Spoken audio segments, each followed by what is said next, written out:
कोलकात्यातील घटनेच्या निषेधार्थ रायगड जिल्ह्यातील डॉक्टरांनी आज बंद पाळलाय। जिल्ह्यातील सर्व दवाखाने आज पूर्ण दिवस बंद राहणार आहेत। या बंदमध्ये डॉक्टरांच्या सर्व संघटना सहभागी झाल्या। जिल्हाधिकारी कार्यालयासमोर निदर्शनं केली जाणार आहेत। कोलकात्यातील महिला डॉक्टरवरील अत्याचाराच्या निषेधार्थ जळगाव शहरात कॅन्डल मार्च काढण्यात आला। डॉक्टर उल्हास पाटील वैद्यकीय महाविद्यालयातर्फे हा मार्च काढला गेला। यावेळी दोषींवर कठोर कारवाईची मागणी करण्यात आली। लातूरमध्ये निवासी डॉक्टरांचं गेल्या 4 दिवसापासून काम बंद आंदोलन सुरू आहे। कॅन्डल मार्च काढत या निवासी डॉक्टरांनी कोलकात्यातील घटनेचा निषेध नोंदवला। आंबेडकर पार्क इथून गांधी चौकापर्यंत काढलेल्या या कॅन्डल मार्चमध्ये खासदार शिवाजी काळगेंसह शेकडो डॉक्टरांनी भाग घेतला होता। जळगाव वैद्यकीय महाविद्यालयात डॉक्टरांचं काम बंद आंदोलन सुरू आहे। कोलकात्यातील महिला डॉक्टरच्या हत्येचा निषेध नोंदवण्यासाठी डॉक्टर आक्रमक झाले।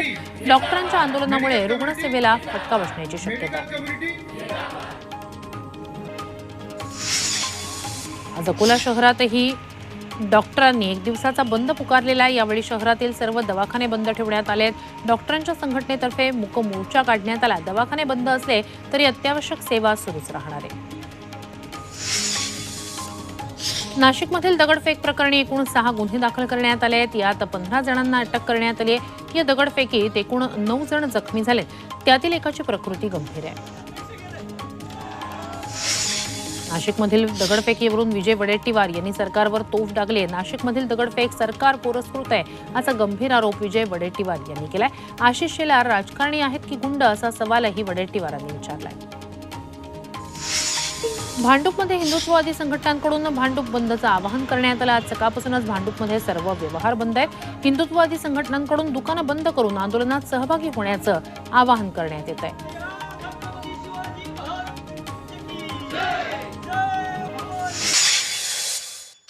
यवतमाळच्या आर्णीमध्ये चक्क एका भावाला लाडकी बहीण योजनेचा लाभ मिळाला। कोणताही अर्ज केला नसताना जाफर गफ्फार यांच्या खात्यात या योजनेचे 3000 रुपये शासनानं जमा केले। आता या प्रकाराची चौकशी व्हावी अशी मागणी जाफर यांनी केली आहे। राष्ट्रवादी काँग्रेसची जनसंवाद यात्रा मावळ तालुक्यातील तळेगाव दाभाडे इथे आल्यानंतर अजित पवारांना महिलांनी राखी बांधली। यावेळी उपमुख्यमंत्री अजित पवारांनी या भगिनींशी संवाद साधला। यावेळी अजित पवारांची बैलगाडीतून मिरवणूक काढण्यात आली। तसंच जेसीबीतून फुलांची उधळण करत स्वागत करण्यात आलं।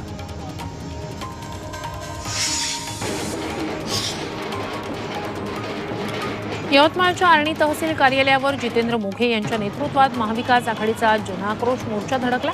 शेतकरी सर्वसामान्य नागरिकांना योजनांचा लाभ मिळत नसल्याचा आरोप करत मवियानं आंदोलन केलं।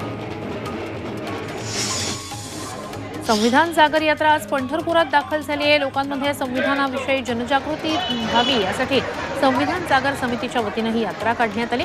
येत्या 7 सप्टेंबरला चैत्यभूमीवर उपमुख्यमंत्री देवेंद्र फडणवीस यांच्या उपस्थितीत या यात्रेचा समारोप होणार आहे। पुण्यात आज मुख्यमंत्री माझी लाडकी बहीण योजनेचा कार्यक्रम आयोजित करण्यात आला। या सरकारी कार्यक्रमाला पुण्यातील सर्व खासदार आमदारांची नावं निमंत्रण पत्रिकेत टाकण्यात आली आहेत। मात्र शरद पवारांचंच नाव नेमकं यातून वगळण्यात आलंय। सांगलीच्या मिरजेत राज्य सरकारच्या वतीने इतर मागास बहुजन कल्याण योजनेचा मेळावा आयोजित करण्यात आला होता। मात्र अजित पवार गटाच्या कार्यकर्त्यांनी घोषणाबाजी करत हा मेळावा उधळून लावला। अधिकाऱ्यांना योजनांबद्दल अर्धवट माहिती असल्याचा दावा या कार्यकर्त्यांनी केलाय। काँग्रेस नेते बाळासाहेब थोरात यांची काँग्रेस वर्किंग कमिटीच्या सदस्यपदी निवड करण्यात आलेली आहे। विधानसभा निवडणुकी अगोदर काँग्रेसचा बाळासाहेब थोरात यांच्यावरचा विश्वास कायम असल्याचं दिसतंय। आगामी विधानसभा निवडणुकीची उद्धव ठाकरे गटानं जोरदार तयारी सुरू केली। विधान परिषदेचे विरोधी पक्षनेते अंबादास दानवे आज पंढरपुरात कार्यकर्त्यांसोबत बैठका घेणार आहेत। पंढरपूरसह सांगोला, माळशिरस, माढा, करमाळा, माण, फलटण या मतदारसंघावर कार्यकर्ते आणि पदाधिकाऱ्यांशी चर्चा केली जाणार आहे। विधान परिषदेचे माजी आमदार कपिल पाटील राज ठाकरेंच्या भेटीसाठी शिवतीर्थवर दाखल झाले। कपिल पाटील हे महाविकास आघाडीची साथ सोडण्याची शक्यता आहे। त्यांनी गोरेगावमध्ये राज्यभरातील कार्यकर्त्यांचा मेळावा आयोजित केलेला आहे। त्यात ते आपली भूमिका मांडणार आहेत। टीका करताना मर्यादा ठेवावी अशा शब्दात विजय वडेट्टीवार यांनी संजय राऊतांना सल्ला दिलाय। राऊतांनी अजित पवारांबद्दल पिंक सरडा असा उल्लेख केला होता आणि त्यावर बोलताना वडेट्टीवारांनी अशी भाषा वापरणं योग्य नसल्याचं म्हटलंय। राजधानी दिल्लीत भाजपची महत्त्वाची बैठक होणार आहे। या बैठकीत भाजप अध्यक्षासंदर्भात चर्चा होण्याची शक्यता आहे, तर सदस्य नोंदणी अभियान आणि संघटनात्मक मुद्द्यांवर चर्चा होण्याची शक्यता आहे। या बैठकीला नरेंद्र मोदी, गृहमंत्री अमित शहा, राजनाथ सिंह उपस्थित राहणार आहेत। मुंबईतील राहुल गांधींच्या सभेवर पोलिसांनी आक्षेप नोंदवलाय। 20 ऑगस्टला वांद्रे कुर्ला संकुलाच्या फटाका मैदानात राहुल गांधींची सभा होणार आहे। सभेमुळे वाहतूक कोंडी होण्याचा पोलिसांनी दावा केलाय। झारखंड मुक्ती मोर्चा पक्षाला मोठा फटका बसण्याची शक्यता आहे। माजी मुख्यमंत्री चंपाई सोरेन आणि माजी आमदार लोबिन हेमब्रम यांच्यासह अनेक आमदार मुख्यमंत्री हेमंत सोरेन यांची साथ सोडून भाजपमध्ये प्रवेश करण्याची शक्यता आहे। त्यामुळे झारखंडमध्ये मोठी राजकीय उलथापालथ पाहायला मिळणार आहे। पंतप्रधान Narendra Modi one nation one इलेक्शनच्या घोषणा करतात, मात्र 4 राज्यात एकत्र निवडणुका का घेत नाहीत असा सवाल शरद पवारांनी पंतप्रधान नरेंद्र मोदींना विचारलाय। राज्यात पराभवाच्या भीतीमुळे निवडणुका घेतल्या जात नाहीयेत असा आरोप खासदार संजय राऊत यांनी केंद्र सरकारवर केलाय। तर लाडक्या बहीण योजनेचा हप्ता द्यायचा म्हणून निवडणूक पुढे ढकलण्यात जात आहे, तर भाजप सरकार निवडणुका आणखी पुढे ढकलेल असा निशाणा अनिल देशमुख यांनी लगावलाय। सरकार निवडणूक घेण्यासाठी का घालवतो, अजून पुढे ढकलण्याचा। शरद पवार आज नागपूर वर्धा दौऱ्यावर आहेत। वर्ध्यात माजी आमदार सुरेश देशमुख यांच्या वाढदिवसानिमित्तानं आयोजित कार्यक्रमाला शरद पवार हजेरी लावणार आहेत। यावेळी केंद्रीय मंत्री नितीन गडकरी देखील उपस्थित राहतील, त्यामुळे शरद पवार आणि नितीन गडकरी आज एकाच मंचावर दिसतील। सुप्रिया सुळे जळगाव दौऱ्यावर आहे। जळगाव, पारोळा आणि अंमळनेर इथे सुप्रिया सुळेंच्या महिला मेळाव्याचं आयोजन करण्यात आलंय। विधानसभा निवडणुकीच्या पार्श्वभूमीवर सुप्रिया सुळे यांच्या या दौऱ्याला विशेष महत्त्व आहे। पुण्याकडे जाणाऱ्या महामार्गावर अवजड वाहतूक बंद करण्यात आलेली आहे। पुण्यातील बालेवाडीमध्ये आज मुख्यमंत्री लाडकी बहीण योजनेचा कार्यक्रम होणार आहे। या कार्यक्रमामुळे वाहतूक कोंडी होण्याची शक्यता आहे, त्यामुळे अवजड वाहनांची वाहतूक पर्यायी मार्गावरून वळवण्यात आली आहे। वाशिम शहरातील हिंगोली रोडवर असलेल्या बहुप्रतीक्षित रेल्वे उड्डाणपुलाचं काम अंतिम टप्प्यात आलंय। हा पूल आता लवकरच वाहतुकीसाठी खुला केला जाणार आहे, त्यामुळे नागरिकांना दिलासा मिळणार आहे। नालासोपाऱ्याच्या पेल्हार परिसरात कचऱ्याचं साम्राज्य पाहायला मिळतंय, त्यामुळे नागरिकांच्या आरोग्याला धोका निर्माण झालाय। दरम्यान तात्काळ कचरा उचलला नाही तर कचऱ्याचे ढीग पालिकेच्या दालनात टाकू असा इशाराच नागरिकांनी दिलाय। लातूर जिल्ह्यातल्या ग्रामीण भागात जोरदार पाऊस कोसळतोय। जळकोटच्या वांजरवाड्यात शेताचा बांध फुटून पाणी बाहेर येत आहे, तर अडोळती सावरगाव रस्त्यावरील ओढ्याला पूर आलेला आहे। पुराचं पाणी पुलावरून वाहू लागल्यानं बराच वेळ या ठिकाणी वाहतूक बंद होती।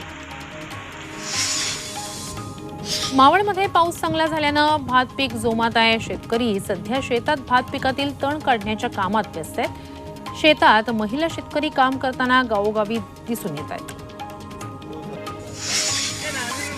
अकोट तालुक्यात काही भागात ढगफुटी सदृश पाऊस झाला। या पावसामुळे नदी नाले तुडुंब भरून वाहत आहेत। पावसाचा मोठा फटका मोहाळा, सुकळी या गावांना बसला। या गावांच्या अनेक घरांमध्ये पावसाचं पाणी शिरलं।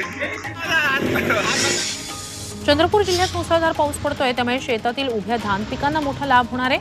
आतापर्यंत वार्षिक पर्जन्य सरासरीच्या 93% इतका पाऊस झालेला आहे। जिल्ह्यातील सर्वच लघु मध्यम सिंचन प्रकल्प तुडुंब भरले।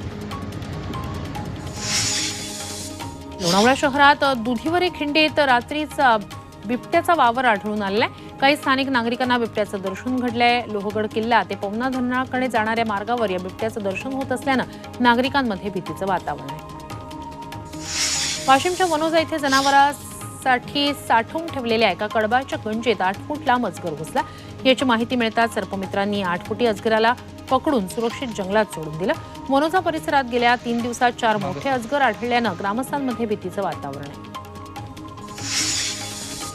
अकोलेच्या बीजमाता पद्मश्री राहीबाई पोपेरे यांनी रक्षाबंधनासाठी खास बीज राख्या तयार केल्या आहेत। भात, तूर, मूग, उडीद यासारख्या गावरान बियांचा वापर करून त्यांनी राख्या बनवलेल्या आहेत। दरम्यान भाऊ मानलेल्या भाजप नेते चंद्रकांत पाटील यांना त्यांनी ही बीज राखी पाठवली। एक धाव सुरक्षेची असा नारा देत चंद्रपुरात आपत्ती व्यवस्थापन जनजागृती महामॅरेथॉनचं आयोजन करण्यात आलं। शहरातील प्रमुख मार्गांवरून ही महामॅरेथॉन काढण्यात आली। श्रीरामपूरमध्ये महंत रामगिरी महाराजांच्या समर्थकांनी मोर्चा काढला। मुस्लिम समाज बांधवांनी राज्यभरात केलेल्या निषेधानंतर रामगिरी महाराजांचे समर्थकही रस्त्यावर उतरले. महंत रामगिरी महाराज यांना पोलीस संरक्षण मिळावं अशी मागणी समर्थकांनी केली. पालघर जिल्हा भूकंपाच्या धक्क्यानं हादरलाय. डहाणू, गंजाड, कासा परिसरात भूकंपाचा धक्का जाणवलाय. सकाळी 6:30च्या सुमारास हा भूकंप झालेला आहे. या भूकंपाची तीव्रता 3.9 रिश्टर स्केल इतकी नोंदवण्यात आली आहे. भूकंपाच्या धक्क्यानं नागरिकांमध्ये भीतीचं वातावरण निर्माण झालंय. पालघरमध्ये 3.9 रिश्टर स्केलचा भूकंपाचा धक्का बसलेला. गेल्या काही वर्षांमध्ये पालघरच्या काही भागांमध्ये अधनमधन सातत्यानं भूकंपाचे धक्के बसत होते. मात्र गेल्या काही महिन्यांमध्ये असा प्रकार घडलेला नव्हता. आता पुन्हा एकदा गंजाड, कासा या भागात भूकंपाचा धक्का बसलाय. त्यामुळे परिसरातील नागरिकांमध्ये काहीसं घबराट निर्माण झाली होती.